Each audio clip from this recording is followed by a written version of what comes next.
QR code on the seat back in front of you, and that will take you directly to our giving page.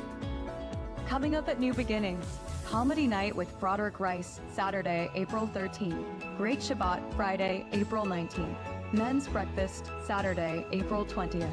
Passover First Fruits, April 21st. New Beginnings welcomes comedian and artist Broderick Rice. Come prepared to laugh and enjoy the night, Saturday, April 13th. Do you feel sometimes like your walk with God isn't going anywhere? It's time for you to take the next steps here at New Beginnings, starting with baptism. Break off contact with the old you and walk into the new blessings God has for you.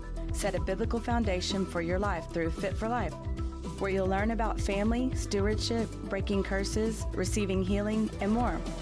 Then dive deeper with Torah study and journey through the weekly Torah portion and the Jewish understanding of Scripture. Stay connected, living out the fullness of God's calling on your life by joining a life group and serving in one of the many areas of ministry. Your biblical pathway to success starts here.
Simply scan the QR code on the seat back in front of you, and that will take you directly to our giving page.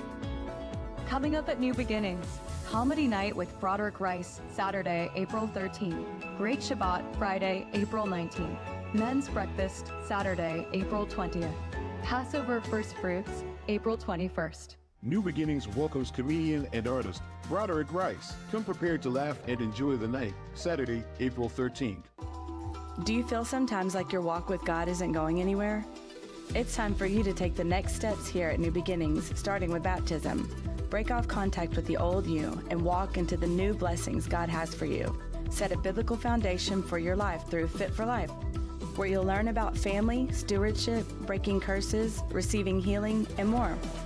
Then dive deeper with Torah study and journey through the weekly Torah portion and the Jewish understanding of Scripture. Stay connected.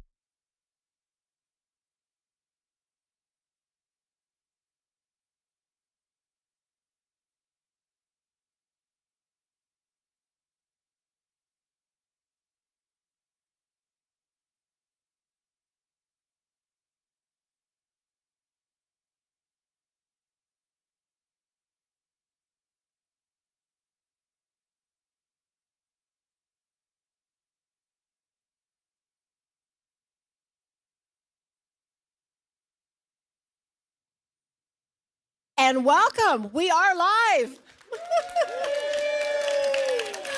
Oh, Stream family, we are so thankful that you're with us tonight. And I know we've had some unusual weather, so probably a lot of people say, I'm going to stay home rather than drive out. But you're in for a good time. And as you see, we don't have worship happening right away because Pastor Troy, you know how he is, has organized some incredible teaching for us. So I'm just going to turn it right over to you, Pastor Troy. Put your hands together and welcome the man of God. Thank you, Pastor Nancy. God bless you. Thank you for being here. Thank you, Stream audience, for tuning in tonight. We welcome you. We welcome the Holy Spirit into this place. And we've got a lot to cover tonight. That's why we don't have the worship that you're accustomed to coming before we get into this. I just really want to get us into the meat of these things. But I want to take care of some housekeeping things real quick, too. So we've still got Make America Godly Again hats that you can get in the bookstore. Order them. You can email the church. Email Pastor Nancy. Tell them you need a hat. Tell them you need your Make America Godly Again t-shirt. They're on sale for $10 each in the bookstore. You can get those. And we've got Running Into the Fire, a book you can get $19.99 in the bookstore. If you order all three, Paul is offering you a deal on all three in the bookstore. You'll get all three instead of $40. You'll get all three for $30.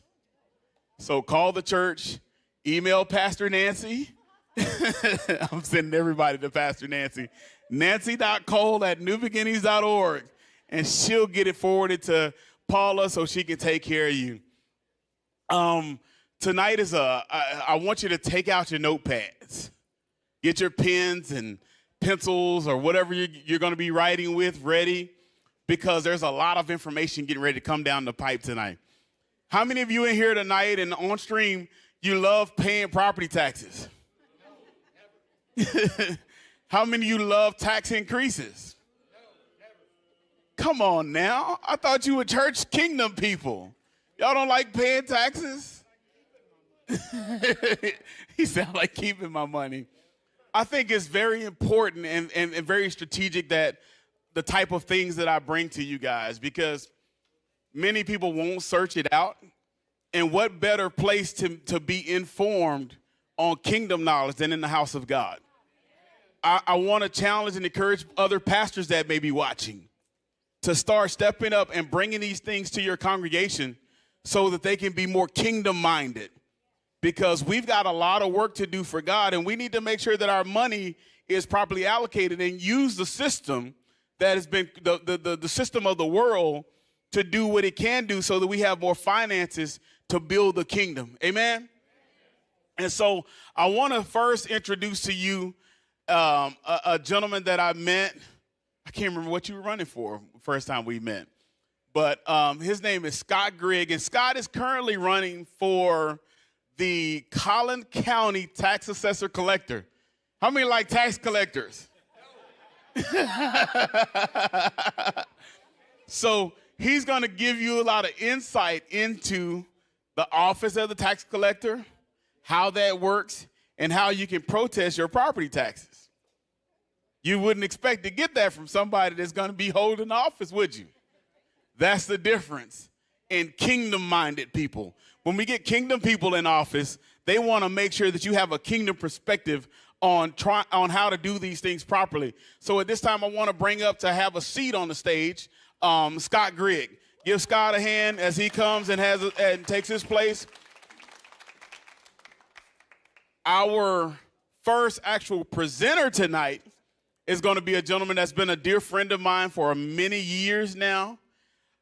He's a former Convention of States state director. You guys know I'm very involved in the Convention of States. I had Mark Meckler here a while back.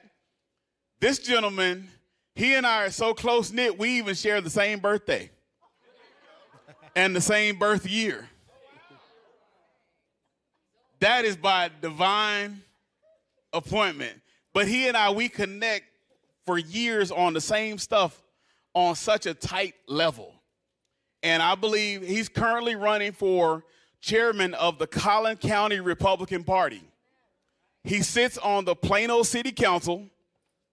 Put your hands together for my good friend, my twin brother, Shelby Williams.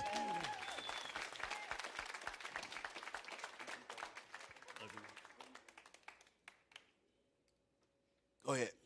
And Shelby's going to kick off, and they'll take care of you on your slides. Anywhere you want to start. I'm just going to do this, but I need you to transition slides if I can, please. So I know that everybody here is as jazzed as I am to talk about property taxes, right?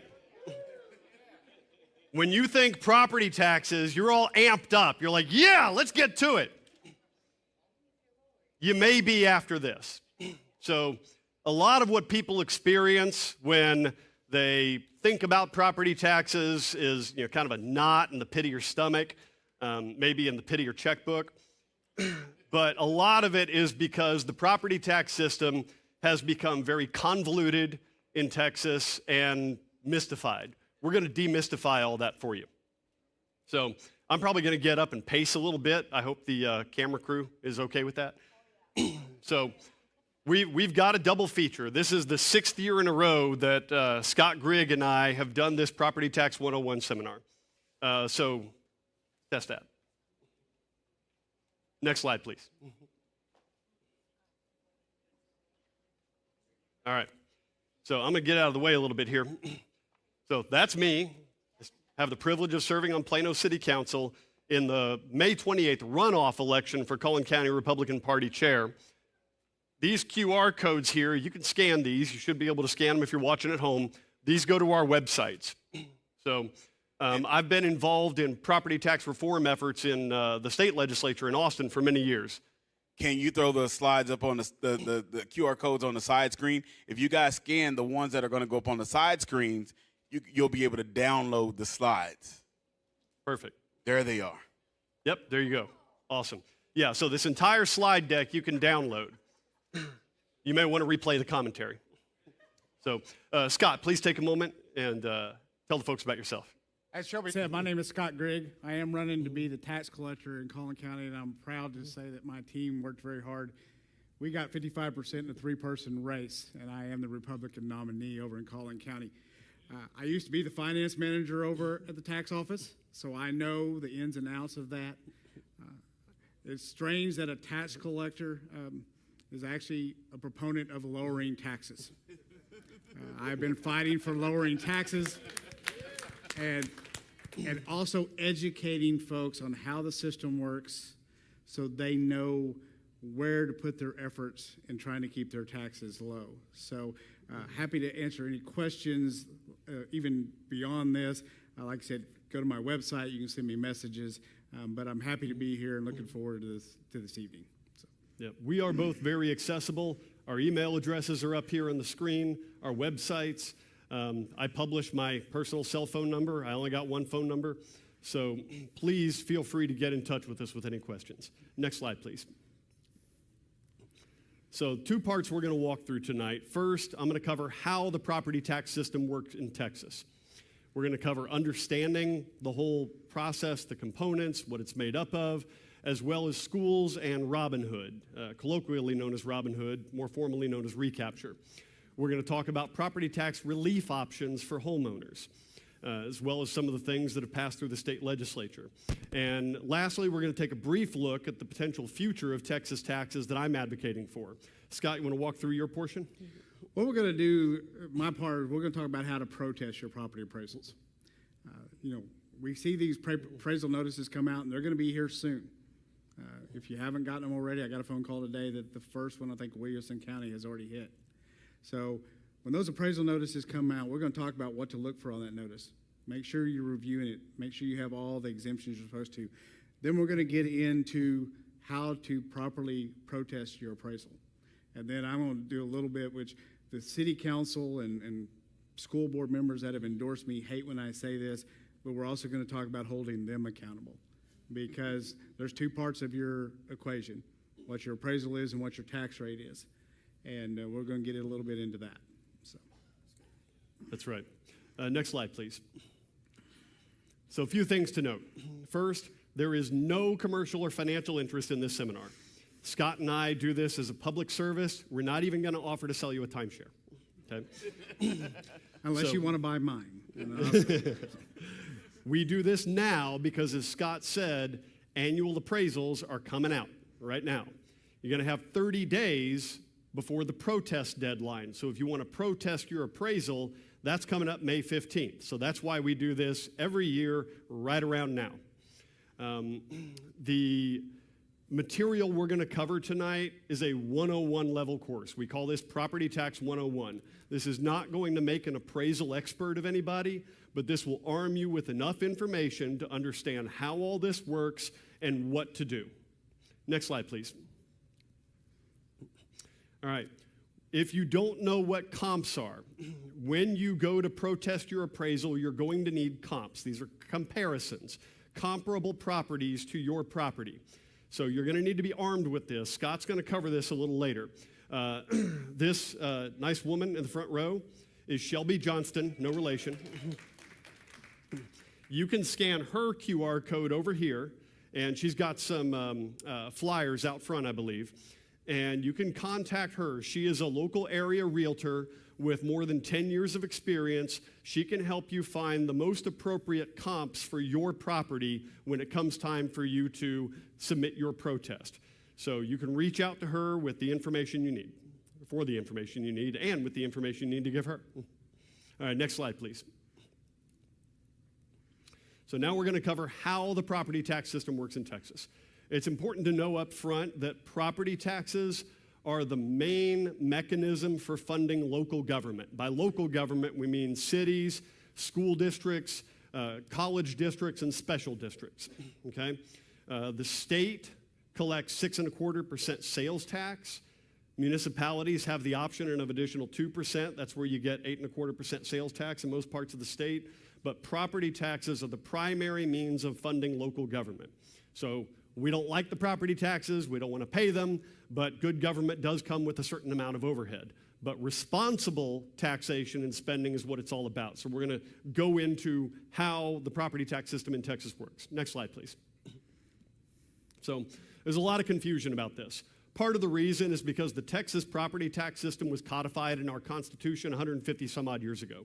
We lived in an agrarian economy at the time with no technology, and that was how, again, local government was funded, how property was assessed for value when land was the primary means of producing wealth. As our economy has evolved over the past century and a half, as our technology has evolved, we've applied 150 years worth of Band-Aids and tourniquets to our property tax system in a kind of a hodgepodge mess of stuff in the legislative code. So we're going to talk about differentiating the tax rate from the tax burden. A lot of word games are played with local elected officials over those. We'll get into that. And what I call the property tax game of three-card Monte, follow the queen. So if you confront your city council member like me, why are my property taxes so high? You may hear, well, we don't set the value of your property. We have nothing to do with that. If you're wise to that and you say, well, I know you set the tax rate against my property, so why are my taxes so high? Well, the school board takes more. Go talk to them. You go talk to the school board members like, hey, Robin Hood takes a third of it. Go talk to them. And then everybody points the finger at the Central Appraisal District trying to absolve themselves of blame.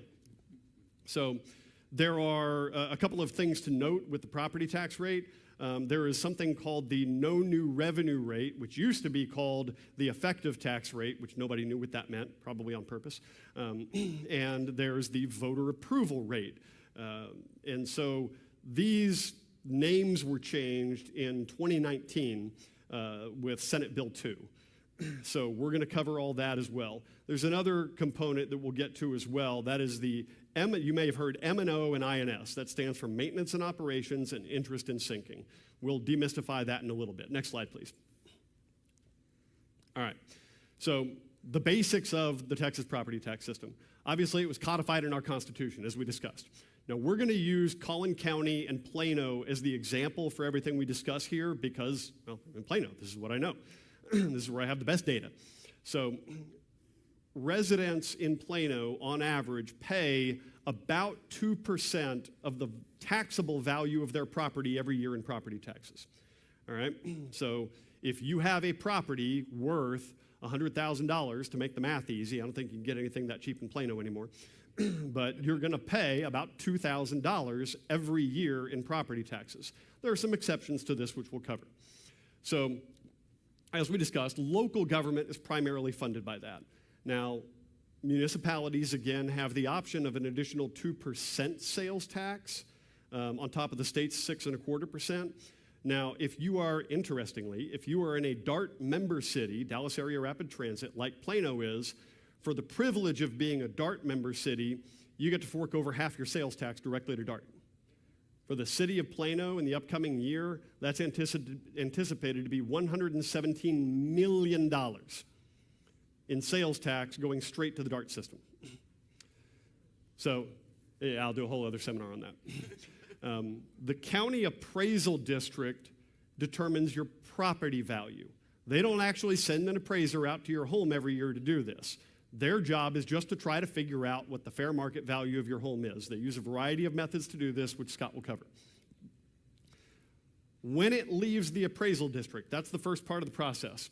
The local taxing authorities, that's the independent school districts, the cities, the counties, college, the MUDs, the SUDs, and all the other alphabet soups, they set the tax rate against that aggregate property value across the whole taxing jurisdiction, like the city, to determine how much of your cold hard cash you're actually going to have to pay in your tax bill. Property value is irrelevant to how much you actually pay in taxes. Don't let anybody tell you otherwise. The property value in aggregate is irrelevant. We'll get to why. Next slide, please. All right, so here's the process. January 1st, appraisals begin. As Scott's going to cover, your appraisal and your comps should be as close to January 1st as possible.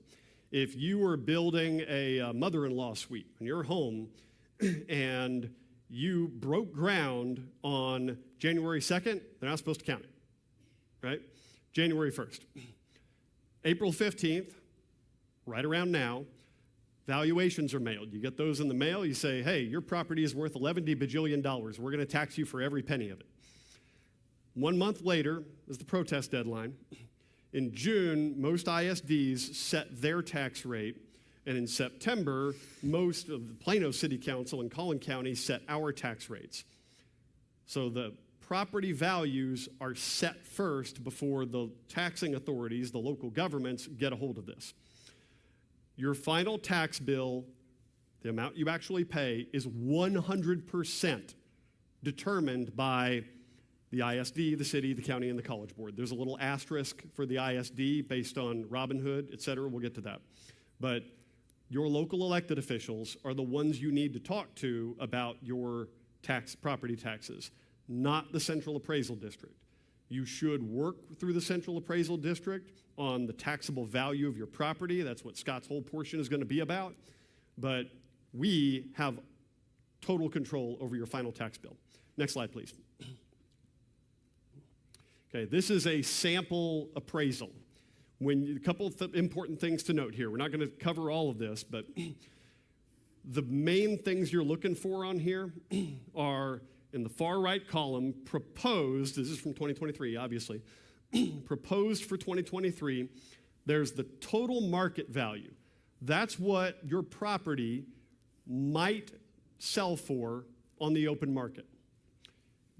Your taxable value, your appraised value with possible homestead exemptions, is less than that. You apply various exemptions, which we'll get to. The taxable value of your land, which is previous taxable value here, broken up by district, the taxable value is what you're actually taxed on. Your market value can start out up here, and you apply a homestead exemption and a few other exemptions and a couple of other protections in all the Band-Aids that have been applied to our property tax system. You get your taxable value. The tax rate that determines your tax bill is set against the taxable value, not the market value. Now, if you, I'm going to use myself as an example. 7 years ago, my wife and I and our girls, we moved from far east Plano to far west Plano to be closer to school and work.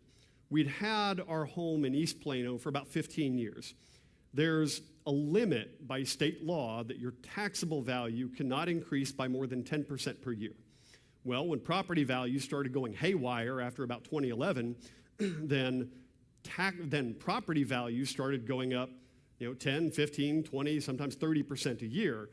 If you had a homestead property, your main home, then that was limited to 10% per year. So we had many years of that protection built in. When we moved, we lost all of it. So we have 3 kids, and we moved from a single-story home to a 2-story home across the city, and our property tax bill doubled overnight because we lost all of those protections. And the value of our new home was more than our old home. Had a smaller footprint, smaller lot size. We weren't putting any more wear and tear on the streets. In fact, less. We moved to be closer to school and work. But our property tax bill doubled. So the taxable value is what's important. Next slide, please. Okay, here are the components. Here's what we have down here. M&O, maintenance and operations, that's kind of intuitive. That's the daily, day-to-day operations of a government. INS stands for interest and sinking. What the heck does that mean? It means the debt, the bonds, the bond debt.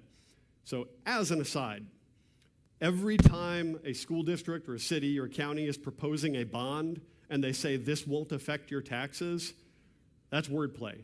You are on the hook for every single penny. You, the taxpayer, are on the hook for every single penny. When they say this won't affect your taxes, what they mean is they're timing the issuance of that bond so that an old bond is being paid off as the new bond is coming online and sold.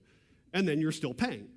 So if that old bond were retired and you didn't approve the new bond, your tax bill is going to go down.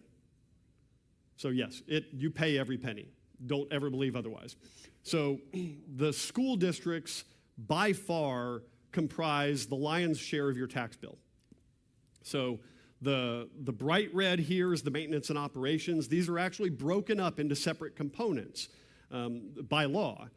The debt is exempt from some of the calculations for what determines the no new revenue tax rate, which we'll explain a little more in a bit, and the voter approval rate, because the bonds were already voted on. The voters already weighed in.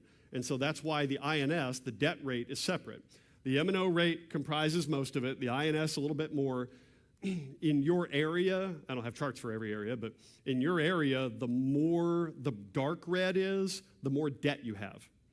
But then there's recapture. This is Robin Hood. Doesn't apply everywhere. If you are what the state considers a property-rich school district, then the government reaches in and pulls out the entire black portion and redistributes it to property-poor school districts. Now, the example I always use to illustrate recapture, Robin Hood, is from the movie Donnie Brasco. It's a mob movie with Johnny Depp and Al Pacino. And raise your hands if you've seen Donnie Brasco. Okay, so a number of people. So there's this scene. I mean, it's a mob movie. There's this scene. It's an FBI agent infiltrates the mob. And there's a scene at their hangout. The guy that Al Pacino plays is banging on a parking meter, really loud, try to bust it open. They swiped the parking meter, they brought it back to the hangout, and they're trying to bust it open. And the guy who's the crew boss now, he's got a headache, he's really irritable. He's saying, will you knock off that racket? And he's unleashing his stress, and he says, I'm a skipper now. I'm trying to do the accent. I'm a skipper now. 50 grand a month, I got to kick up to Sunny Red. That's Robin Hood. No matter what the school districts do with the tax rate, they got to kick up money to the state via Robin Hood. So that's my mafia comparison to the Robin Hood program. So the black portion, the recapture, that only applies to school districts. Now, the city takes the next most, probably universally across the state. The county is also funded by property taxes. I should have mentioned that. So the county takes the next, and then special districts usually take the least. In Collin County, we have the Collin College District. Dallas College District in Dallas County, they take the very least. Now, the total tax, as we see here, is about 2%, 1.91% of the property value. In Plano, This is, and the average home value has gone up since then, but it's about $9,500 for what was an average home value of $500,000. Next slide, please. All right, so now we're going to talk about the rollback rate and the effective tax rate, the voter approval rate, and the no new revenue rate. Part of the challenge we had in Texas was that the property tax system we were under was codified in 1981 in state law. Some of you may remember inflation in 1981. Mm-hmm. Some of you probably still wake up with night terrors due to the inflation in 1981. So the rollback rate, what it was called, was set at 8% in 1981. This was the maximum amount. Oh, is the mic cutting out? Okay.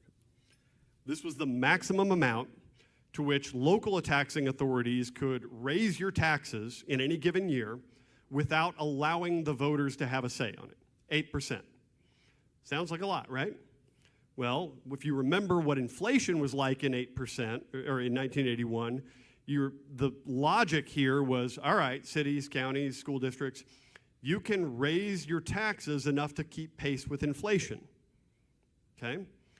Well, Reagan came into office, Paul Volcker slammed the brakes on the economy, there was a momentary jolt, the Reagan economy kicked in, inflation came way down, and it pretty much stayed that way until about 2011. And for most of that period, inflation and property values kind of did this together. They rose together, gradually, and nobody thought anything about it. Cities, counties, school boards, et cetera, they had a set it and forget it tax rate. You know, their tax rate stayed the same for many, many years. And as property values slowly went up with inflation, they got commensurate increase in tax revenues. Nobody thought anything about it. Until 2011 or so, the fracking boom started, jobs started flooding into Texas, property values started to go up. First, they went up 3% a year, then 5%, then 8%, then like 12%, and then suddenly, holy cow, 12% property values. We've got this 8% rollback rate. We've been milking this for a few years without adjusting our tax rate. Like we collected a 7% tax increase last year and nobody knew. Now it's 9%. If anybody knows about that, they get to have an election and we got to tell them what we've been doing the whole time. So they started fiddling with the tax rate so that they would wind up with in many cases, a 7.99% tax increase, just under that rollback rate. So they didn't have to allow the voters a say. But rounded up, 8% year over year, that's going to crush you pretty quickly. And it did. It crushed many people. This was really, and that's why we had property tax reform efforts in Austin in 2019 via Senate Bill 2 and House Bill 3. This was really driven home to me the very first year that Scott and I did our Property Tax 101 in Plano. A gentleman who had a rental property approached me after the seminar, and he's got this rental property that he rented to a widow on a fixed income. Renters get zero protection under state law, not until this past year, for property value increases and the accompanying taxes. You get no homestead exemption, even if that's your primary home, because you rent it. It's actually the landlord's home. You get no over 65 freeze. You get no disability exemption. You get squat. Taxes had gotten so out of control on that rental home that this gentleman was subsidizing this widow to live in his own rental property. He was paying out of his pocket to cover the additional taxes because she's on a fixed income and she could no longer afford to pay the rent. This comes to a very important point. Many people who rent in the state of Texas, they think they don't pay any taxes. They pay all of it. That is all baked into their rent except that portion that gentleman was subsidizing for the widow, obviously. Renters pay all of it. And in fact, renters pay more tax per square foot than homeowners do. They just don't realize they pay it because it's all baked into their rent. So very important to remember. So in 2019, that rollback rate was lowered from 8% to 2.5%. Okay, pretty dramatic drop. But if you remember, in 2019, inflation was less than 2.5%, or around 2.5%. So very shortly after they did this, inflation shot back up again to 40-year highs. But what happened is this was lowered to 2.5% for cities. For schools, 3.5% for cities and counties. Special districts still got to keep it at 8%. They got a little bit of gravy on that one. But there's some calculations here I'm not going to go into. But the no new revenue rate, this was formerly called the effective tax rate. What that simply means is the taxing jurisdiction, the city, the county, whatever, is not going to collect any more in tax this year than they collected last year on properties that were taxed in both years. So it doesn't include brand new properties that were just built. It just means we're keeping taxes flat. I'm very proud to say that we did this in Plano for 4 years in a row after I was elected in 2019. We kept taxes flat for 4 years in a row. So this was renamed the no new revenue rate, which is much more intuitive than effective tax rate. Nobody ever knew what that meant. So it's more intuitive. If you're going to adopt the no new revenue rate, which technically we did 3 years because it switched, came into effect after the first year when we technically adopted the effective tax rate. People know much better what it means. So the Plano ISD, so we see here that the city of Plano had the no new revenue rate for the 4th year in a row. The Plano ISD had a voter approval tax rate election. This was in 2022-23. Inflation had already kicked in, and this was the school district. So even though inflation has shot back up now, those rates, 2.5% for schools and 3.5% for cities and counties, are codified in state law just like the former 8% rate was. And even if inflation continues to run rampant, I say good, give the voters a say. If you're still going to raise their taxes, make the case. The Plano School District made their case, and it was approved. Okay? But government should have to be accountable. Government should have to make that case and shouldn't get to ride the tax gravy train. All right, next slide, please. So here are some slides that I picked from 2019. And remember, 2019 was when we started to keep taxes flat. So this is stuff that I showed in my first campaign for city council. And I'm using the history from this because it was pretty calm for the 4 years that we adopted the no new revenue rate. So this shows the tax rate versus the tax burden. So this shows the tax rates for the largest metroplex cities. Plano has a pretty low rate, right? Only outdone by Louisville and Frisco in 2019. The rates are pretty low. When a politician tells you how low their tax rate is, it doesn't matter. It just doesn't matter because it's applied against the property value. Next slide, please. Well, Plano has some expensive property. The rate has to be low. You know, trash trucks cost the same pretty much anywhere in the Metroplex. It just depends on whether you're getting the fancier model or the basic entry model. So if the average property value in one city is $250,000 and the average property value in Plano is $500,000, then you would expect the tax rate in Plano to be about half that in the other city if they're going to collect the same amount of taxes to perform the same city services. Now, cities have different populations, different needs, et cetera, so it's not like every city should collect the exact same amount, but citizens should be aware of what they're collecting, how they're spending it, and why. Next slide, please. So when we talk about word games, this is one of the things that drives me nuts. And it's not exclusive to what Plano did, but this chart shows supposedly how low Plano's taxes were in 2019. Look at all these cities charging more tax. I've highlighted it here so you can see it. This is based on the Plano average home value of $369,000. What that means is it's applying other cities' tax rates, Plano's tax rate, remember it's a low tax rate,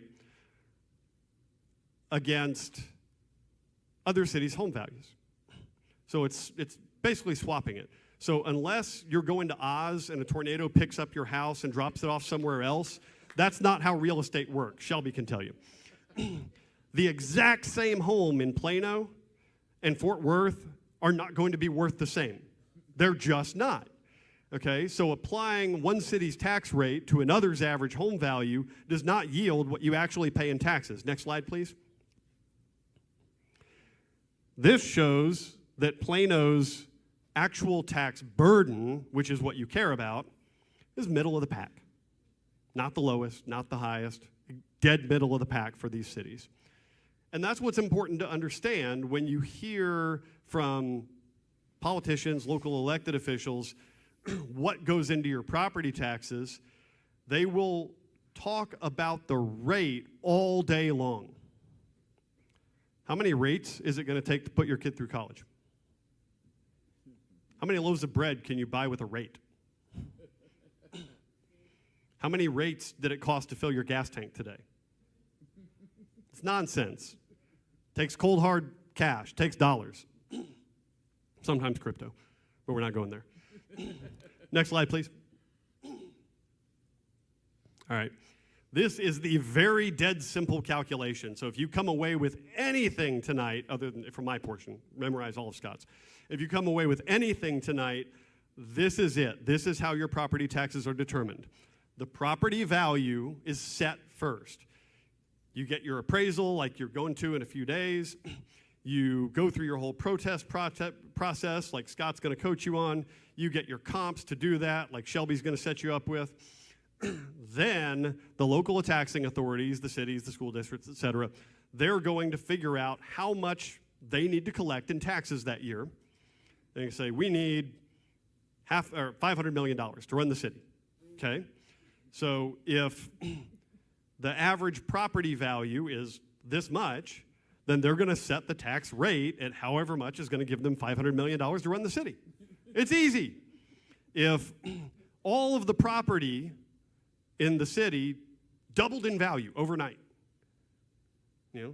let's say that tornado picked up Disney World and dropped it in Frisco, or picked up Universal and dropped it in Frisco, then all the property values double overnight. Well, the Frisco City Council just cuts the rate in half and they collect the exact same amount of money they collected last year. If the property values drop in half overnight, my condolences, but if they do, then you just double the rate and you still collect the exact same amount in taxes that you did last year. Next slide, please.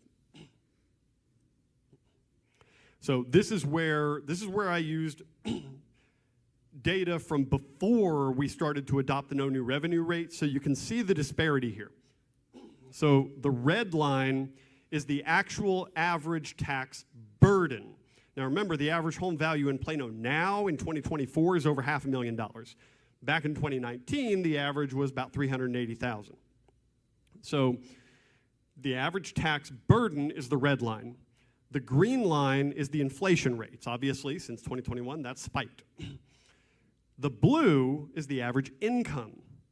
It started to dip in 2017. So the tax burden dramatically outpaced inflation as well as our ability to pay taxes. That's why we so desperately needed the property tax reform efforts that we got through the state legislature in 2019. This chart right here. Now, if you look at this for Plano from 2019 through last year, then it's like it's flat. I mean, inflation's going up, and I actually did do a chart for this that I presented at the city council meeting last year. We had our first tax increase last year after 4 years of being flat because inflation was catching up to us too. Next slide, please. Okay, so these are some of the protections available under state statute. Not every taxing jurisdiction offers all of these, but they are available in many areas. You have to actually apply for these through the Central Appraisal District. There's a disabled ceiling. Like if you're disabled, then your taxes can just be cut off at a certain ceiling. And doesn't matter what happens with your property value, you're not on the hook for any more thereafter. There's a disabled deduction of $40,000. That might have actually changed last year. There's an over 65 ceiling. If you're over 65, then your taxes can be frozen at that level. And if you live to be 165, then you're really got it good property tax-wise. And probably otherwise if you're living to 165. There's an over 65 deduction as well as a homestead exemption. Now, the homestead exemption, that did change last year in the state legislature. We'll cover that in a little bit. That got bumped up to a maximum of $100,000. But there's the $100,000 or 20%. In Plano, you're actually better off with 20% than the $100,000 because of the average property value. So the kicker at the bottom, you have to file for these because the county does not know who's eligible for what. They don't track that. And maybe the NSA does and the CIA, but not the county. Next slide, please. Okay, so now we're going to talk about Robinhood a little bit. So Robinhood, formerly known as recapture, is, like we talked about, they take money from property-rich school districts and give it to property-poor school districts. The number of property-rich school districts is ballooning year over year, but they still have this in place. So in Plano, this makes up about 15% of our entire tax bill. That whole 2%, you know, like let's say you have a $500,000 home in Plano, that's $10,000 in property taxes. About $1,500 of that goes straight to the state for recapture, straight out of the district. And it's about almost a quarter of the entire school district's taxes. So the school district does collect more of our taxes. For Robinhood payee cities and school districts, I give them a bit of a break because, again, the Donnie Brasco comparison. They're on the hook to pay this no matter what they do with their school district. So this down here shows some stats. So in 1993, $127 million was taken from just 34 school districts, pulled out of 34 school districts.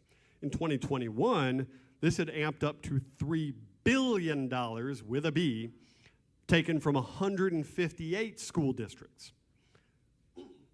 1 billion, more than a billion, had been taken just from Plano ISD since 1993. La Jolla ISD is a Robinhood recipient, a property-poor school district. So this shows some of the lack of the guardrails in this program. La Jolla ISD built this $20 million water park owned by the school district that operates at a loss. So they wanted even more tax money to shore up the operations. But do it for the children. Next slide, please. Okay, so this was in 2019 with Senate Bill 2. $5 billion in property tax relief, $3.6 billion in Robinhood relief. This is temporary. As we're going to see, we got some property tax relief again last year. It's temporary. $70 million reduction in Robinhood for the Plano ISD, again, using Plano as the examples. And importantly, ISDs cannot increase property taxes by more than 2.5%. Cities and counties can't increase by more than 3.5%. Next slide, please. So this is some of the property tax transparency that came along with that same bill, Senate Bill 2. It put in real-time tax notices for taxpayers to engage in the rate-setting process. You can look at this online. It informs taxpayers of which of your taxing authorities, thank you, which of your taxing authorities has a proposed rate increase, and by how much, and how you can protest. The info you get from that isn't going to be as good as Scott gives you, but still, it's something to go on. And provides taxpayers with an online form to submit their position on the proposed rates. Like, you guys are out of your mind. What are you doing? That's a position. Next slide, please. Now, last year, we had $13.3 billion of tax relief, sort of. We had a record $32.7 billion sales tax surplus in the state. Remember, the state gets the 6.25% statewide.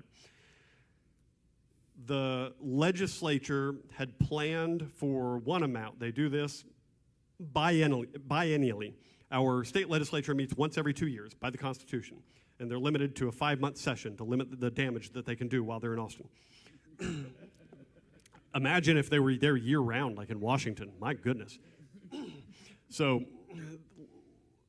less than half of that was actually spent on property tax relief. But we got something. There was and I say temporary, a reduction to the school M&O property taxes. So you may notice that your anticipated tax bill this year isn't going up as high as you thought. That's because a lot of that $13.3 billion is applied to buy down the school's maintenance and operation rate. That is a one-time gift. That is due to the sales tax surplus. Even if we have another sales tax surplus for the next biennium, the state legislature would have to say, yeah, let's do that again. Let's buy down the M&O school rate. Hopefully it would happen. Don't bank on it. There's also, this is what I was talking about earlier. This is the first little bone thrown to renters. Under state law, we've had a limit of 10% increases to the taxable value every year for a homestead, an owned single-family property. It doesn't apply to rentals, doesn't apply to commercial. Finally, we got a 20% limit to the annual tax increase in taxable value for a rental or commercial property. 20% is really high. Renters need more. Property owners need more, whether or not it's their home. Plus, this has a sunset. If the state legislature does not vote to renew it next legislative session, then it's just going to go away, and we're going to go right back to the way things were, and more widows are going to have to be subsidized to live in their rental homes. The homestead exemption was raised to $100,000, but again, in a city like Plano with the average property value over $500,000, you're better off with the 20% exemption than the $100,000 exemption. And in the 50 largest counties in the state, we got 254 counties in the state, voters will elect 3 members of the appraisal district board. This is the first time that voters will get a say in who is on the appraisal district board. These were not, they're just appointed. Next slide, please. So, this is what I have been pursuing, not just me, in the state legislature for a few years. So we're just going to talk about this for a moment. So in 1876, Texas Constitution is ratified. We had an agrarian economy and manual tax collection. Fast forward, I should update that year, we have a very diversified economy. We're not an agrarian economy, and we have the ability to automatically collect taxes. So at local government, school services, police, fire, etc., they have nothing to do with the value of your property. Squat. Nothing at all. Likewise, the value of your property, if it's your home at least, has no bearing on your ability to pay your taxes. They are completely disconnected. Property tax in 2024 in Texas, or really anywhere else in America, does not make sense in 99.9% of cases. The value of your property is disconnected from anything that government cares about. Back in 1876, it probably made a lot of sense. In an agrarian economy, land is the primary means of producing wealth. They weren't thinking about that rental property that the widow was living in. They were thinking about farm and ranch land that was actually producing crops for sale, and cattle and such like. So what I'm advocating is transitioning from a property tax to a consumption tax. This is a true VAT, value-added tax. VATs get a bad rap, deservedly, in some parts of the world where they're warped, and it's a compounding VAT. They tack on 10% on top of 10% on top of 10%, so that by the time it reaches the unsuspecting consumer, they end up paying like 70% tax on that stick of gum, and they don't know it. So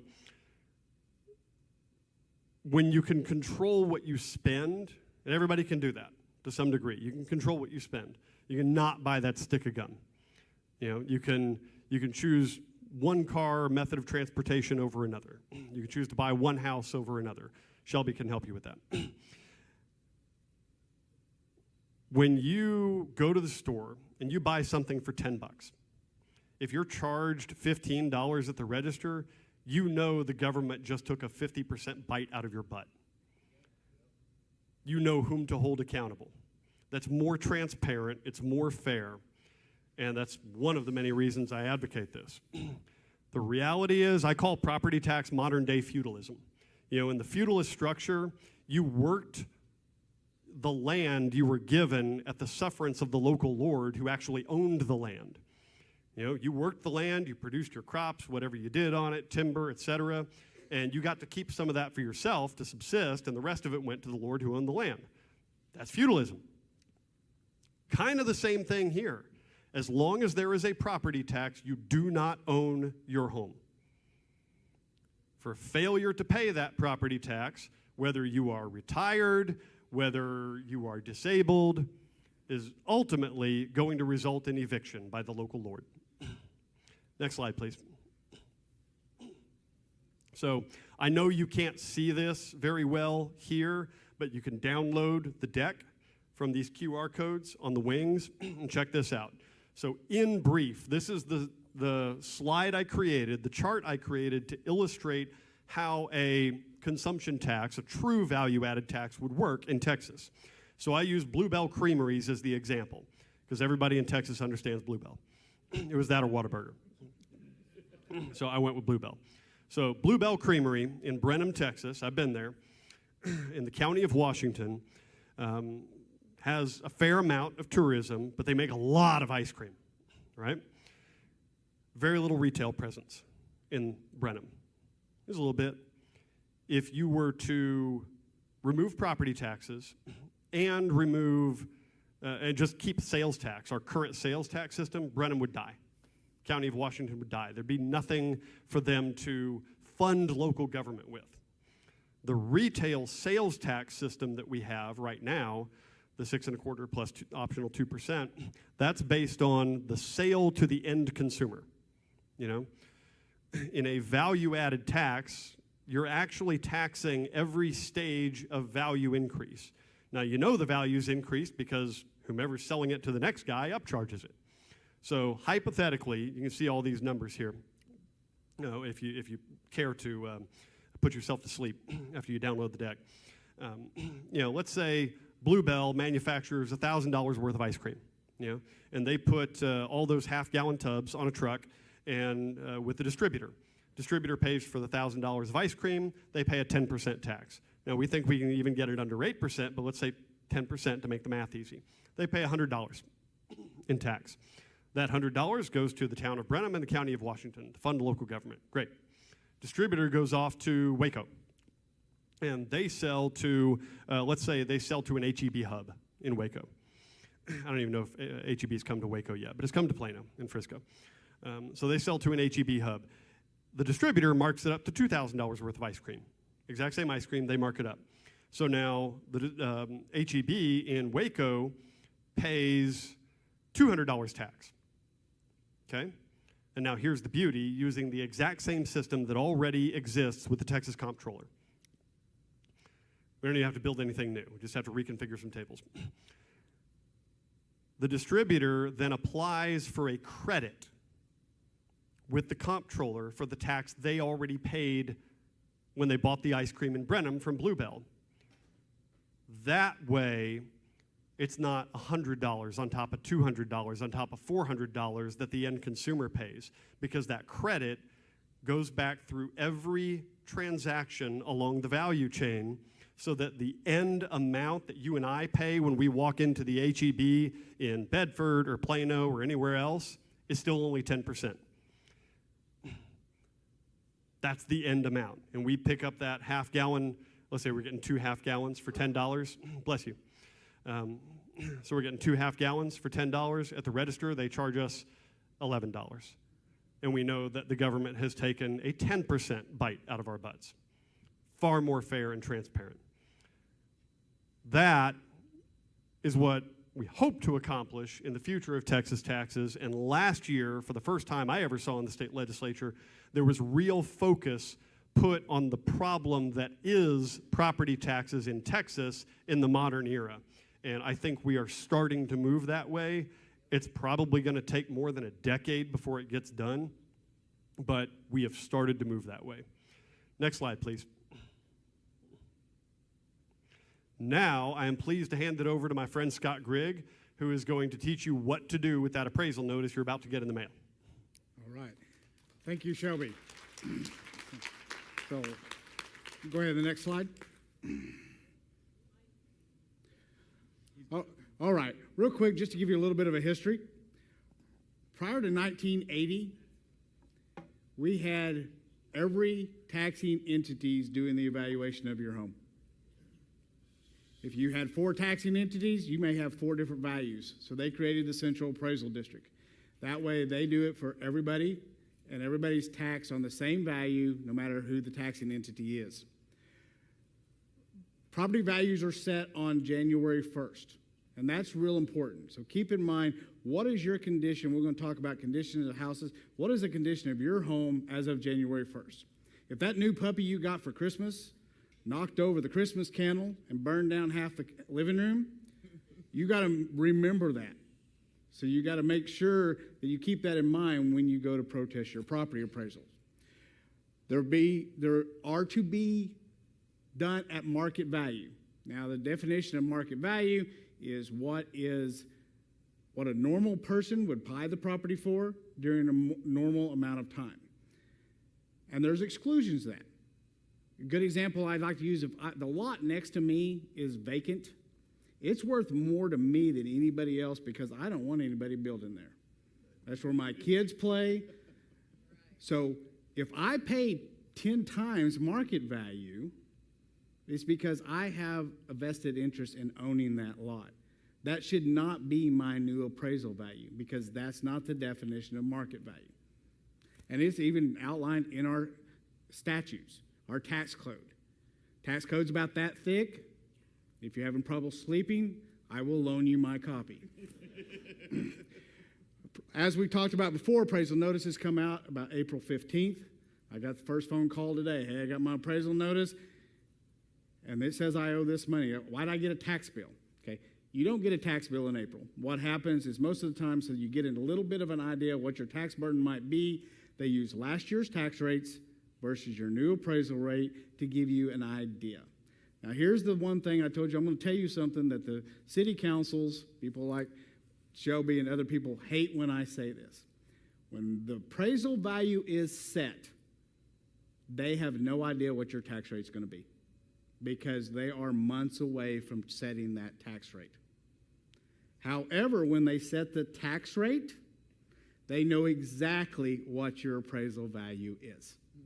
And they have the power to adjust your tax rate to offset the increase in your appraisal value. So just keep that in mind. I say that all the time, and I'm still getting endorsed by City Council and ISD school board members. So they know I'm telling the truth. They just hate when I say it. Protests must be filed by May 15th. That's the deadline per statute. If by chance your appraisal district doesn't get you your notice till the 20th or the 30th of April, you get 30 days. So it's May 15th or the later date of the 30 days when you get your appraisal notice. Okay, so keep that in mind. And the CAD cannot increase your value, your taxable value, more than 10%. Now, keep in mind, we talked a little bit, Shelby talked a bit about the debt ceiling, the ceilings for our disabled and our over 65. A lot of people get confused by that. Okay, I turned 65 this year, my tax liability is froze, and then they get their appraisal notice the next year, and their appraisal went up 50%. Okay, your ceiling does not stop your appraisal value from going up beyond the 10%. It doesn't stop your appraisal value from going up as much as they feel the market can account for. But your tax liability, if you're over 65 or disabled, that should stay the same if they offer the freeze. And you can go to your CAD and you can see how much each exemption is, whether they offer a freeze or not. Plano's a great example of a city that's proven they can offer a freeze, they can adopt a no new tax rate, and they can still provide the services that they need to. A lot of cities do not offer the freeze. So like in the city of McKinney, where I used to live prior to getting married, every entity would stay the same as far as tax liability for my neighbors that live down the street who are in their 80s, except for the city taxes, and they would continue to go up just a little bit. So just kind of keep that in mind. A lot of times, if they don't offer a freeze, you don't have that ceiling. So just kind of keep that in mind. Okay. Next slide. Okay. Should you bother to protest your taxes? I'm going to say the short answer is yes. Will everybody win? No. We're going to go over some things that you can do that has been very successful in the past, but I will tell you that appraisal districts are changing. In Collin County, there's a lot of the ARB seems to be working closer with the appraisals, and they don't give as many deductions as they once did. But I've already talked to the legislature. We're going to see about changing some of the statutes to help better protect the taxpayers, because ultimately that's what I ran on, to be the tax collector in Collin County, and that's what I've been an advocate for even before taking office. So just kind of keep that in mind. The lower the value you can get your value down, the less they can tax you on the following year. And there's a lot of firms out there, there's a lot of companies, you're going to get marketing mail say, hey, if you sign me up to do your protest, I'll do it for half of whatever you save. But not every one of them is going to be successful. I'm going to use Collin County numbers. Over 70,000 people protested their appraisals on a regular basis in Collin County. That's one side of your equation. And here's what I promote people to do all the time. You also need to hold your taxing entities available. If 10% of that 70,000 start showing up at school board meetings, city council meetings, commissioner's court, and the voters were yelling at these people about what they were spending, don't you think they would take a little more notice? Because I'll guarantee you, I took 1 year and I did 15 tax rate meetings around the county. 6 people showed up at those meetings, total. And only one of them stood up and spoke, and all he did was introduce himself, said he was a local business owner, and didn't once call them to account for what they were spending his money on. So just kind of keep that in mind. Next slide. Okay. First of all, when your appraisal notice comes out, you need to very carefully review that. I have seen errors like the wrong square footage. I have seen errors like they forgot the homestead exemption. They forgot the over 65 exemption. And you will see that on your notice. If you remember back to the notice that we saw earlier. I'm going to take a moment here to make sure and kind of give people a warning. Part of our property tax relief in the last session was they challenged and told the appraisal districts, you must update your property rolls at least every 5 years. And some of the taxing entities, some of the CADs, have taken it above and beyond what the intentions of that bill was. The bill was to keep it current, keep it up to date. And they've sent out these letters basically threatening to take your exemptions away if you don't reapply. So we're going to have to, again, change some things in Austin and take this wrong interpretation of the way this bill was. So if you guys do get something from your appraisal district, don't do like some of the people I know and pitch it in the trash thinking it's just some marketing stuff and it's not really from your appraisal district, because you're only used to getting something from your appraisal district in April. And now all of a sudden you got something in January. Well, this doesn't belong to me. I'm going to pitch it in the trash. Don't risk losing your homestead exemption. Err on the side of caution. If you get a letter that says they need you to reapply for your homestead, please do. Because the last thing you want to do is, at least for that 1 year, have to pay extra taxes. Now, if the tax office does their job like they should, and the correction is made, you will get a refund, but that takes time to process refunds.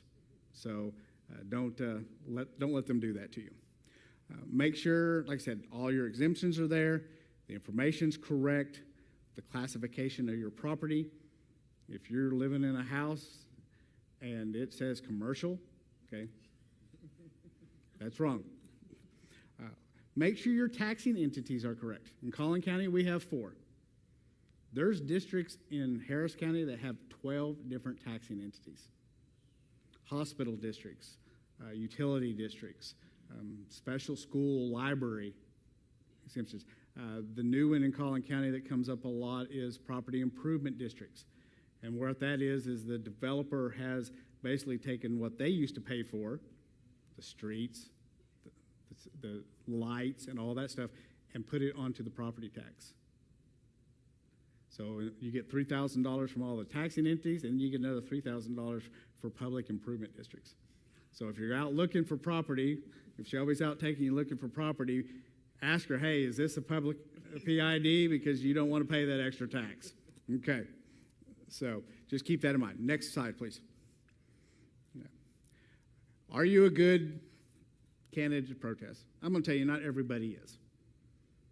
If your house it comes back and it's $350, and you know that 3 of the houses down the street have sold for about $400,000 in the past 30 days, you might just want to be quiet. Let's not let the appraisal district know that the houses are selling for $400,000. I'll be honest with you, when I sold the house, when we got married, we had 2 houses. We sold mine. I would not have paid you what those people paid me for my house. I guarantee you. The market supported it, but I wouldn't have paid you that much. So get with a real estate professional. We brought one tonight. She's got, like I said, the flyers out front. You can talk to her. If you've got a friend that's in real estate, call them. And what you're going to need is comps. First of all, with the comps, we'll go a little bit into that. You need at least 3 comps. Call the appraisal district and say, what comps did you use to set my value? And sometimes you'll find that your house is 20 years old, and they went 3 miles down the road to a brand new subdivision, and that's the houses they used to comp your house. So ask them, and they have to give it to you. Ask them, what houses did you use to determine my value? And then get your own, because you need battle. You're going into a fight. We don't want to be confrontational, but that's what you're doing. You're there to fight. Try to get sales as close to January 1st as you can. If you can get it within 3 or 4 weeks before or 3 or 4 weeks after, that would be optimal. You know, if you come in April and you tell them, oh, well, the house down the street sold last week, that's not your value of January 1st. You need to make sure you get it close as you can. Call the Central Appraisal District, like I said, get their comps, and like I said, they are required to give it to you.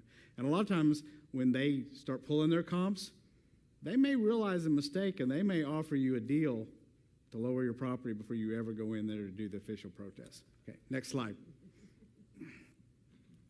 All right, we're going to talk about the condition of the house. We talk about repairs. I think everybody in this room that's a homeowner would agree with this statement. Our home is our biggest investment. We spend more money on our home, and we're proud of that home. But sometimes we have to step aside and take the emotional side out. That is where we raised our kids. That is where we meet with our family. We have a lot of emotional connection to that house.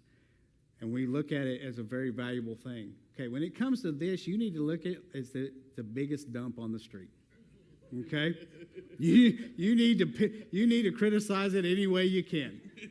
You know, if there's worn out carpet, you need to take that into account. If you still got Formica countertops or peel and stick vinyl tiles or the 1970 shag carpet, keep that in mind. Okay. Take pictures of all those repairs. Like I said, an example of the fire around Christmas. Or say there was a big storm, like the hailstorms that are coming through now. If you didn't have your roof fixed before January 1st, that's a repair that needs to be done. And it's a very costly repair. Keep that in mind. Take your pictures. Get written estimates. Don't just walk in there and say, well, you know what? I went down to the Lowe's and they said it's going to cost me $5,000 to put new carpet in. Get it in writing. Don't go in there. Be organized. Gather all that documentation. If you did some repairs after January 1st, say the third week of January, you had your new roof put on. That's documentation you can use to fight what they appraise your value at on January 1st. So keep that in mind.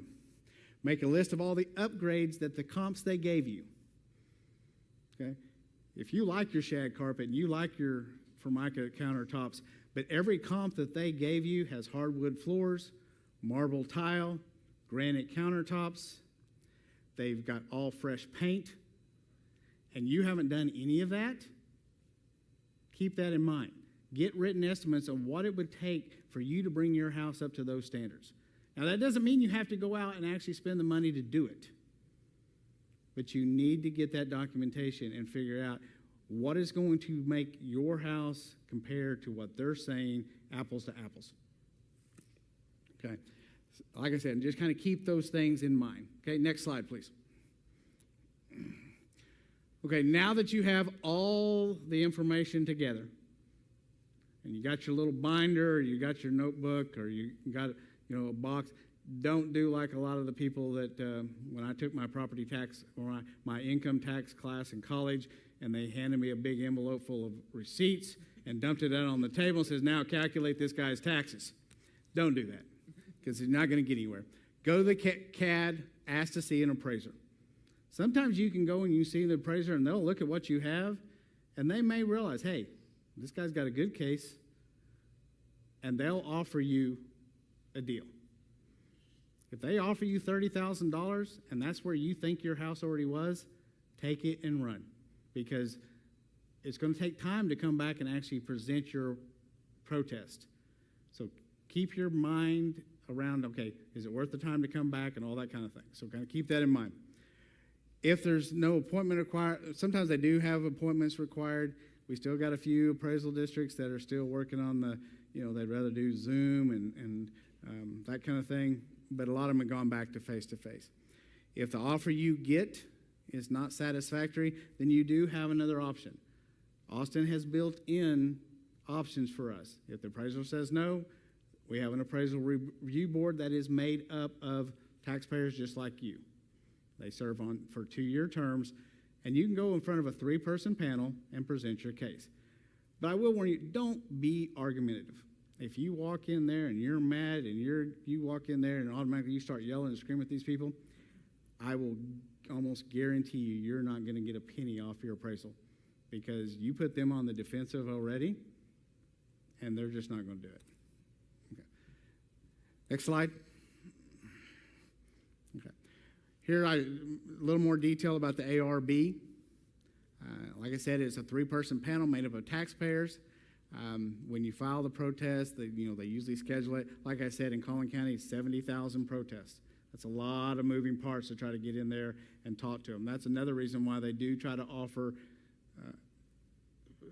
different amounts before you get to this point, because otherwise they're not going to be able to handle it. Because they have to have a certified tax roll by June, because why? We already talked about it. The ISD needs to set their tax rate. And they have to get that by June 1st, and they have to have a certain amount of those protests taken care of before they can certify their tax roll. Okay?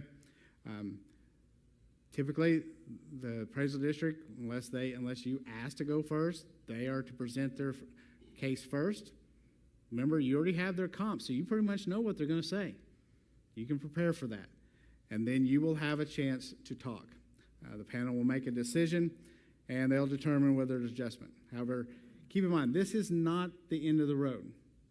Now, this is the end of the cheapest option to protest your taxes, but it's not the end of the road. We can actually protest to the state, or we can file a lawsuit in district court. Most of the lawsuits filed in district court are by big corporations. You'll see Lowe's go in and say, okay, we're going to protest every Lowe's building in Collin County. And they'll file a multi-million-dollar lawsuit to try to get all this stuff done. Okay. So so keep in mind on whether you're willing to spend that kind of time and money to do that, okay? Next slide. Okay. So once you get your comp, the counties, be informed, just kind of a recap here. Be informed about your appraisal and your protests.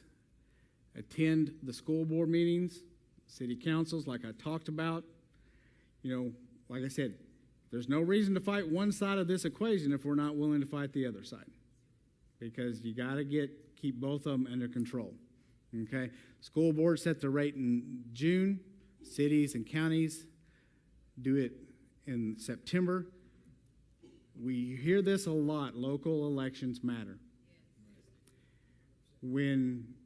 If you don't put the right people on school boards, if you don't put the right people on city council, one of the things that they're going to get you on is they're going to continue to tax you. I remember when Shelby ran the first time. We had two candidates that we were trying to get on there because they had some conservative guys on that board, but they were constantly being outvoted. They needed 2 more votes. I don't even live in Plano, and I knocked over 3,000 doors for this man because I wanted to make sure that the citizens of Collin County were taken care of. So if you're not sure who represents you, you can actually go to this, who represents me in Texas, and it'll tell you everybody that represents you. If you get a true servant who wants to, they're going to be out here helping you. That's one reason I ran. I'm a terrible politician because I'm terrible at lying. But I feel called to serve, and with my skill set and stuff, the tax collector is where I felt I was called most to serve. I'm happy to answer any questions you have. Next slide, I'm not sure which one it is, but I think this may be that. Okay. So. Awesome. Very good. Did you guys get anything so far? What are your questions? Come on now. I know somebody. Gerald, come on down. I'm not going to make Pastor Nancy walk all the way back there to you. So you at least meet her halfway. She's coming to meet you now. Are you out there? Oh, it's There Gerald. he is. Hey, Gerald. Okay. She knows if I get a hold of it, I won't quit talking. This is kind of a little off question. You mentioned the school districts and everything. How does the lottery and the racetracks affect that?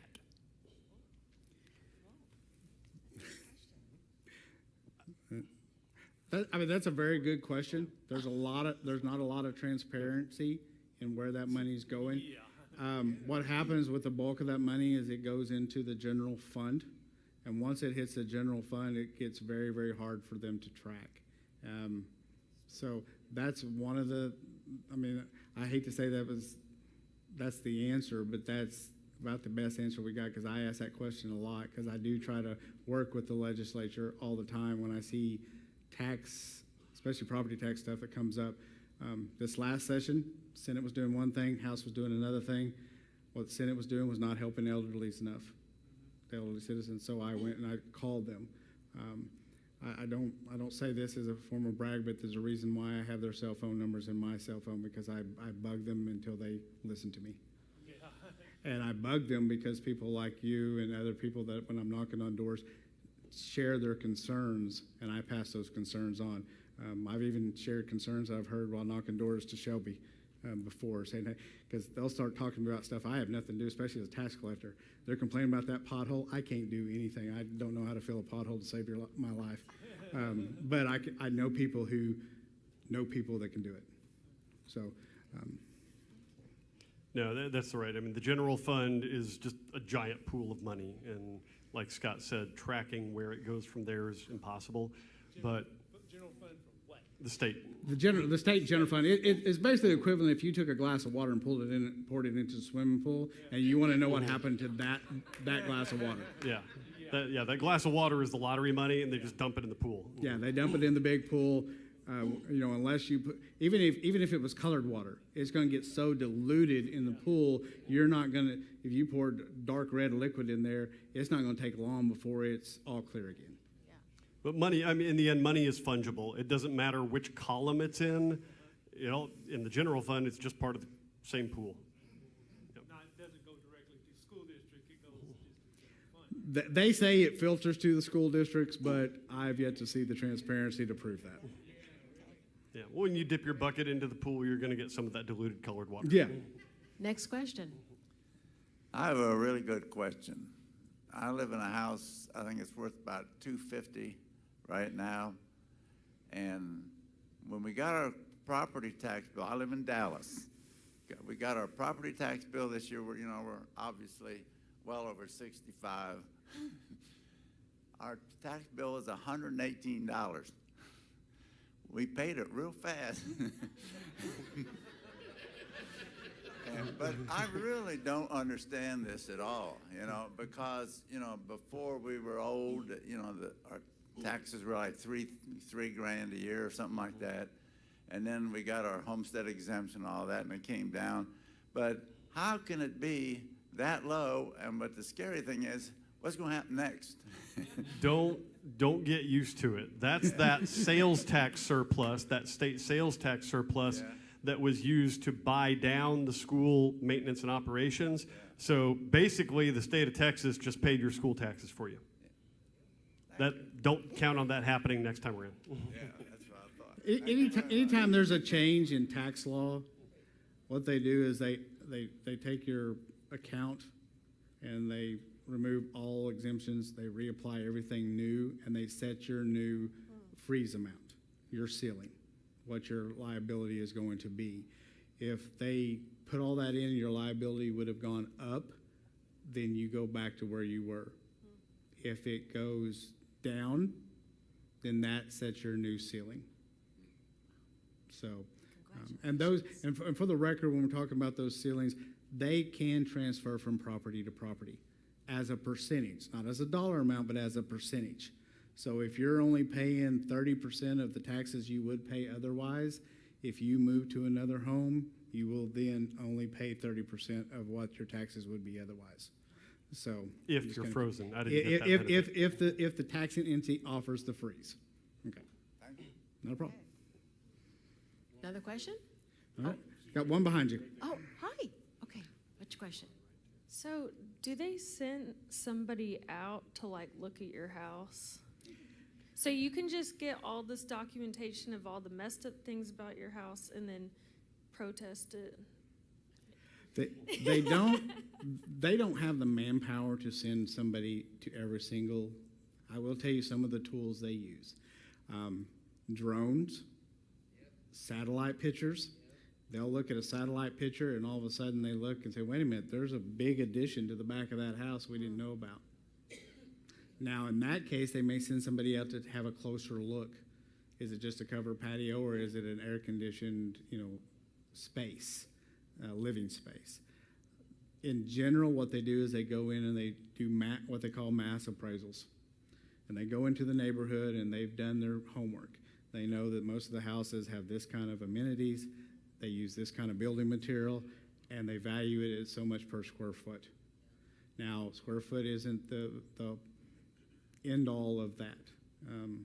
Shelby can tell you, and I used to sell real estate as well, the smallest house in the neighborhood will always sell at a higher price per square foot than the biggest house. The biggest, because the value of the house, that neighborhood, there's a certain value to how desirable it is. You're there because you want the school. You're there because you want to be close to work, as Shelby talked about. You're there because it's close to getting to the Stars game. And as a Stars fan, my house is not very good for that. But there's a certain value. So if you go in there and only argue price per square foot, most of the time they're going to shoot you down, because there's certain intangibles about your neighborhood that they take into consideration. Number of how many rental properties is in the neighborhood is something that they look at. And that's something else that I didn't bring it up when I was talking about. If you know that you've got 12 houses on your neighborhood, on your street, and 10 of them are rentals, and they're not being taken care of, take pictures of that. The yards are grown up, there's no flowers, the landscaping is non-existent. That does impact the value. I was talking to City Councilman in Allen the other day.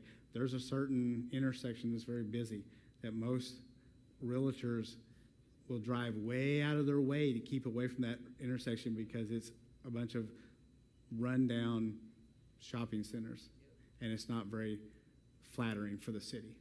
So I hope that answered your question. It's not a one-on-one, but they do, like I said, these mass appraisals, satellite pictures, they've used drones.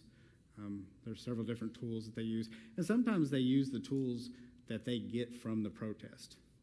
They take my 3 comps and they key it into their system, and now they have sales data that they didn't have before. So you can only keep it from raising. You can never like lower it back down, right? Once it gets to, you know. Well, your a certain goal to number. protest is to get it down. And now, as the market, if we were to have a collapse of the real estate market like we have in the past, and our $350,000 houses are all of a sudden worth $200,000, then because the appraisal district is set that they do on market value, they should lower your appraisal value.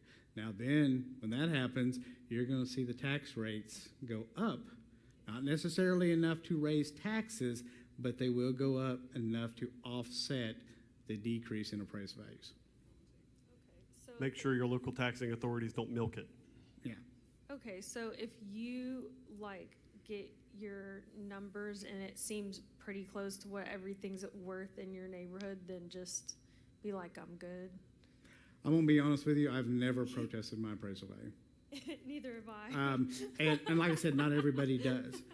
I mean, I teach a seminar, I talk about it, I promote it. I think it's a great thing. It's a tool that the legislature has given us, but I have never, since moving to Texas, protested my appraisal value. I'll tell you just quickly, I protest most years, many times with the tools I've learned from Scott.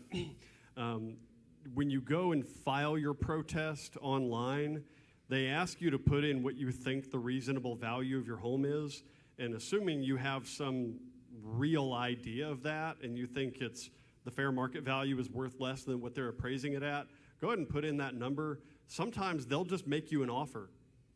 You know, maybe it's $5,000 off, maybe it's $10,000 off, maybe it's $5, but they'll make you an offer because, as Scott said, they're expecting tens of thousands of people to protest, and they can't handle that volume without just trying to reduce the workload somehow. Next question. Okay, so I guess I've been successful in the past to lower my the value I've gone to protest. Congratulations. I've been lucky or blessed because I've just kind of taken some tools that I didn't understand here. Last appraisal, because I didn't make the meeting or the hearing, it hiked it up 30,000 on my house, and I was like, oh my gosh. So back on the question that the lady said, I can try to lower that, but my question is, where do I get the comps from my area? You mentioned there are 3 comps that the CAD has. I go directly to them? Okay, you'll get the 3 from the CAD, and that'll show you what they're using. You need to come up with 3 of your own, and that's when real estate professionals such as Shelby will help you. You know, if your brother-in-law sells real estate, he can get you those comps. But reach out to a taxing professional because you want to go in there with the information to support your cause. Because I've done it in the past without the CADs. I didn't even know they came with the 3 comps. I mean, Right, and sometimes they will. If you go in with some of this other stuff, they'll say, okay, we appraised it that the house was in this condition and now we're told it's not. We will adjust it accordingly. But if it's one of those things, if you get that 3-person panel that is not very cooperative, then you need all the information you get. So you do need to get those 3 comps. I mean, if you can get more than 3, that's fine. But it needs to be near your house, like houses. If your house is 20 years old, don't pull the house that was built 3 years ago in as far as those comps. And a real estate professional will help you on that. Yeah, Okay. and that's where it's important to understand the difference between the county's comps, because they've already got their comps, and like Scott said, they have to share them with you. But then you want to arm yourself with your own comps, which is where a real estate professional like Shelby can help you. Next question. Property taxes. You mentioned consumption tax. How feasible is that? And any idea of how to bring it about? We have filed bills in the state legislature the past 2 sessions. Representative James White carried it in the House 2 sessions ago. Cody Vasut carried it last year. They didn't pass, but we're garnering more attention year by year. So to answer your first question, how viable is it? A consumption tax, a value-add tax. In a state like Texas, I think it's incredibly viable. If you try, because there's a dynamic. Let's just say it's a 10%, tax statewide. If you've got people on the borders of the state that are jumping across to Louisiana or Oklahoma and paying half the tax, they're going to do that on some things, especially things like cars. In a state like Texas, the largest state in the contiguous United States, only so many people can jump across the border and pay a little bit less taxes. Maybe in a state like Rhode Island, it's not going to be as viable. But in Texas, it's entirely viable, especially because we have such a diverse economy now here in 2024. And I didn't touch on this, but one of the benefits of this would be to promote further diversity of the commercial base city by city. So let's say you got rid of property taxes and you just moved to the current state sales tax, and that's how you funded everything. Well, then suddenly cities are going to be hyper incentivized to build retail and just have retail because they're getting all the retail sales tax. When you have a value add tax like this and literally every stage of production is taxed based on its value, then city councils and the entire state are incentivized to diversify their commercial base, which creates a healthier community and creates a healthier state. But overcoming the property tax system that's just ingrained in everybody's mind in our entire economy and way of doing things, you can't flip that overnight. So it's going to take a while to implement, many years to implement. First, it's going to take many years to just get it to pass the legislature. And then it's going to take many more years to phase it in. And it's going to have to be phased in so that we don't suffer a sudden economic jolt. But I think it's very tenable. All right. I'm going to have Pastor Nancy close the stream real quick. But thank you guys for tuning in on the stream. But I'm going to have her close that out. But I want to remind you to join us next week when we have Dr. Richard Bartlett. He's going to dig into some other details of COVID that you guys didn't talk about, that we didn't talk about last time I had him. If you guys remember, he was the doctor that was in the operating room. He's going to be here in person next Wednesday night, and he's going to talk about the preventatives for the bird flu that has been just unleashed on us as Americans. And so he's going to give you what you need to prepare yourself to stay healthy as the bird flu takes us into trying to get you back into your houses and all of the mask and social distancing. And so it's basically going to be the new version of COVID, but he has all the insight on that. And so I want you to be here 7 o'clock. It's going to be a lot of great information. 6:30 for prayer with Pastor Nancy. Don't forget to reach out to Pastor Nancy to order these items. Love you guys. Here's Pastor Nancy to close you out. Thank you, Pastor Troy. Stream, thanks for being with us. And isn't it nice that we're able to stream these services so that no matter what's going on with your family, your kids, your school, whatever, you can get this information? Personally, I have enjoyed every single one. I think all of us have too. And even when a topic comes up that is like, well, I don't really know about that, I learned something new. If all we learn is a vocabulary to use as we talk to other people or as we ask questions to elected officials, that's of value. So God bless you. Thanks for being with us, and we'll see you Sunday on stream or next Wednesday. Bye now.